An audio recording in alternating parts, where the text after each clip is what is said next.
ဒီဥရုဟာအပူပိုင်းမုတ်တုံရာသီဥရုဖြစ်ပြီးတစ်နှစ်ပတ်လုံးပူပြင်းလေးရှိပါတယ်။ဒီဇင်ဘာလကနေမတ်လအတွင်း6တွေ့တဲ့ဆောင်းရာသီဖြစ်ပေါ်လေးရှိပြီးဧပြီလမှနိုဝင်ဘာလအတွင်းစိုစွတ်တဲ့နွေရာသီနဲ့မေလမှစက်တင်ဘာလအတွင်းမှာတော့မိုးရွာသွန်းလေးရှိပါတယ်။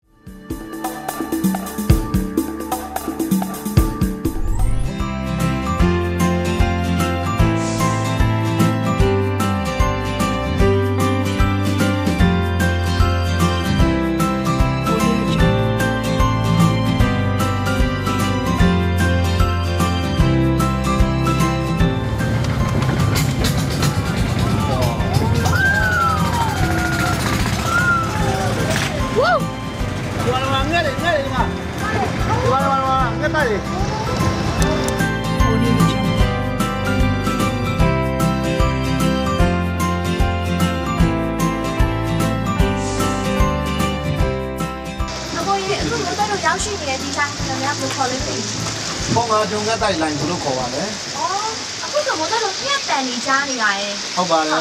။စီဝတိုးရဲ့ငှက်တန်လေးပါ။အော်ဒီထဲမှာစီဝတိုးပြက်ပေါင်းဘယ်လောက်တောင်းလောက်ရှိနေလဲ။အားလုံးပေါင်း6000ကျော်လောက်ရှိပါတယ်။6000ကျော်။အော်အများကြီးပါ။အခုချိန်မှာလာပြီးတော့ငှက်တိုက်ဆောက်တာပေါ့။ဒါမှမဟုတ်လာမဲ့ကျွန်တော်လာမဲ့တစ်လပိုင်းနှစ်လပိုင်းကျတော့ကျွန်တော်ငှက်တိုက်အပီလာပြီးစတော့ပါ။ဟုတ်ကဲ့။ဒီနလပိုင်းဆိုကျွန်တော်ဒီနလပိုင်းသူပြပတ်တော့ကျွန်တော်ပထမဒီငှက်တိုက်အပီလုပ်ရရောက်ပါအခုဒီစီဝလုံးကလည်းအခုဒီမှာတို့ငှက်တိုက်အပီလုပ်တဲ့စီဝလုံးကဒီပါစောင်းခုနဲ့တဘောတော်ကတော့ကိုယ်လည်းတက်ရောက်နေပါတယ်အခုချိန်မှာကျွန်တော်ဒီစင်ပါမှငှက်တရားပြန်လာကြတာကျွန်တော်ဒီကျုံးဟုတ်ကဲ့ကျန်တဲ့အချိန်တော့သူကစောင်းခိုတဲ့တဘောနဲ့သူကဘယ်နေရာရောက်လာတော့ကျွန်တော်မသိတော့အော်ဒါဆိုသူကငှက်တိုက်ဆောက်ပြီးထွက်သွားတယ်သူတို့ရာဒီသားလို့ရှင်ပြန်ထွက်သွားပြီဟုတ်ပါလေအဲ့ချိန်မှာငှက်တိုက်ကိုယူပြရယူရတာပေါ့နော်ဟုတ်ပါလေ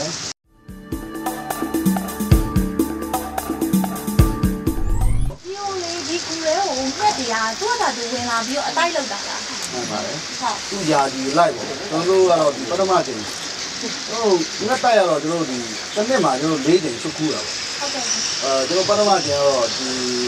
ဖေဖော်ဝါရီဟုတ်လားဒုတိယပတ်နေကိုကျွန်တော်တတိယပတ်ပြီးပေါ့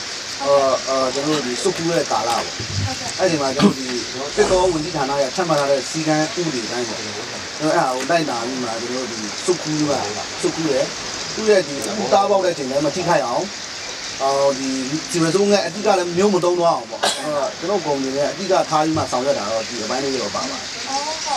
ဒါဒီရငှက်တိုက်ကြီးကဗဒများရောင်ကြီးဆိုအမှတ်တစိမ့်နဲ့ထုတ်တာပေါ့နော်မှန်ပါတယ်မှန်ပါတယ်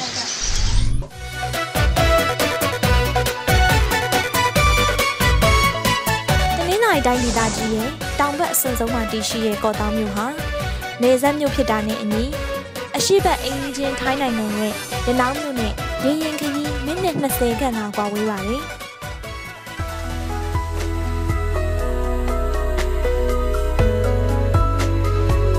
အနောက်ဘက်နဲ့အနောက်တောင်ဘက်တို့မှာအိန္ဒိယသမုဒ္ဒရာနဲ့ဆက်သွယ်နေတဲ့ကပ်ပလီပင်လယ်ဝန်းရံထားပါတယ်မြောက်ဘက်မှာပုတ်ပြင်းမြို့နယ်တည်ရှိပြီးကော့တောင်မြို့ရဲ့နေရာဒေသအများစုဟာကုန်းမြင့်များဖြစ်ပါတယ်။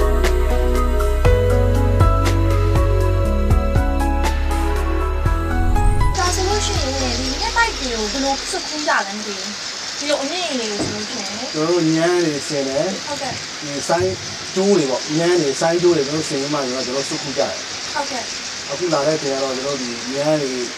ခူးတဲ့ကာလခူးတဲ့ရာဒီခူးတဲ့ကာလဒီဟာတွေတော့လည်းပြပြီးတော့မရဘူးပေါ့။အော်ဟုတ်ဟုတ်။ဒါဆိုရင်ညမ်းနေဆင်ပြီးတော့လူကတက်သွားတာပေါ့နော်။မှန်တယ်။ဒီလိုအဲ့ငှက်တိုက်ခွက်တွေကညံမှာကတ်နေတဲ့ခါကျရင်တော့ခွားခလာတယ်မဟုတ်ဘဲတကူပဲခွာလို့ရတာ။ဒါဒီဥဒ္ဓမှာမှုပြပါတယ်။ရှေ့လေပေါက်တဲ့ကာလဆိုတော့ဘာအိမ်နဲ့ခက်ပါတယ်။ဟုတ်ကဲ့။ဒီရှေ့လေအရင်ပေါက်လို့ရှိရင်ကျွန်တော်ဒီငှက်တိုက်တွေကအကုန်6မိနစ်မှကျွတ်သွားတာပေါ့။စုပ်ခုလို့မရပါဘူး။တာဒူပစ္စည်းတို့ရေတို့ဘာလို့တက်ချင်မှစုပ်ခုလို့မရတဲ့စီမင်းဥပဒေတွေကျွန်တော်ဒီမှာတန်တဲ့ချက်ရှိပါတယ်။အဲတော့ကျွန်တော်တို့ဒီငှက်တိုက်လုပ်တဲ့ဘွားတော့အဓိကတော့ကျွန်တော်ဒီရှေ့လေတော့ကျွန်တော်အရင်ကြောက်ပါတယ်။အင်မတန်ကြောက်တာတော့ကျွန်တော်ကြောက်ဆုံးတော့ရှေ့လေပါရှေ့လေကျွန်တော်ဒီ17လပိုင်းစောင်းလေပေါ့ကျွန်တော်စောင်းလေပေါ့6တွေ့တဲ့လေအဲဒါကိုကျွန်တော်အရင်ကြောက်တဲ့ဟာတော့ရှေ့လေပါဟုတ်ကဲ့